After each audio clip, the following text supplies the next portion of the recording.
America's Cup, Team NZ thrash Brits in light conditions to continue winning ways on Great Sound. Team New Zealand sent a warning shot to their rivals on day 2 of the second round robin in the America's Cup qualifying series in Bermuda. Already with just one loss after 6 races, the Kiwi syndicate showed exceptional performance in light and tricky conditions to claim a huge win over a British challenge which eventually decided to retire.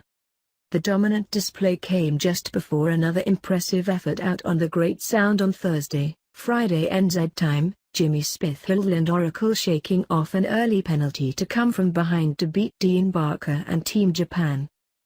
New Zealand were slightly behind across the start line but had more speed and went ahead as the boats went past the first mark, forcing Bar into a very sloppy jibe that allowed the Kiwi boat to power away down the second leg.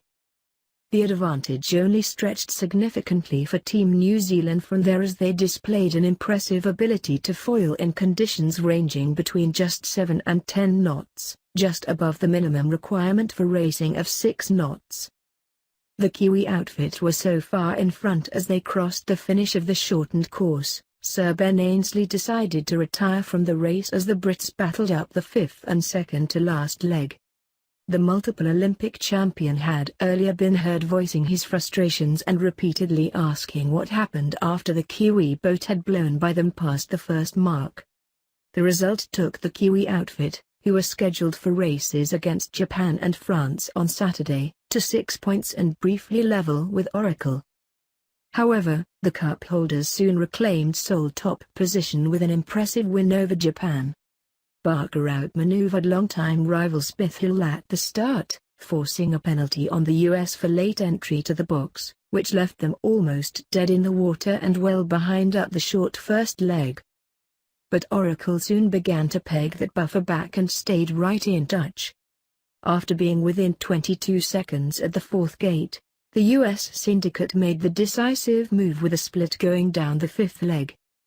They quickly found much better breeze on the right side of the course, soon finding themselves with a lead they would comfortably maintain for a 32-second victory.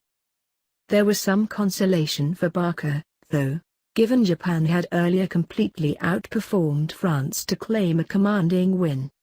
With their superior boat speed and technique clearly evident from start to finish in the light air, the Japanese won the race by almost 6 minutes.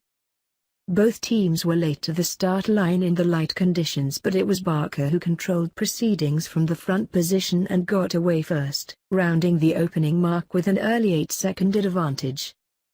A solidly performing Japanese crew left the struggling French in their wake as the race continued, pulling away with each leg to cross a massive 5 minutes and 59 seconds before Group M arrived at the finish. There was also some good news to take from the day for the British, who bounced back from their thumping by Team New Zealand to secure a hard-fought win over the French. Bar were ahead at Mach 1 after Ainslie forced a penalty in the start box, but the French were a good match for boat speed and soon hit the lead, which they still narrowly held by 15 seconds at the 4th and penultimate mark. An exciting battle ensued up the final leg, the Brits making the split and finding enough breeze to sneak ahead at the final cross approaching the finish, eventually winning by 23 seconds as France were forced to make a late tack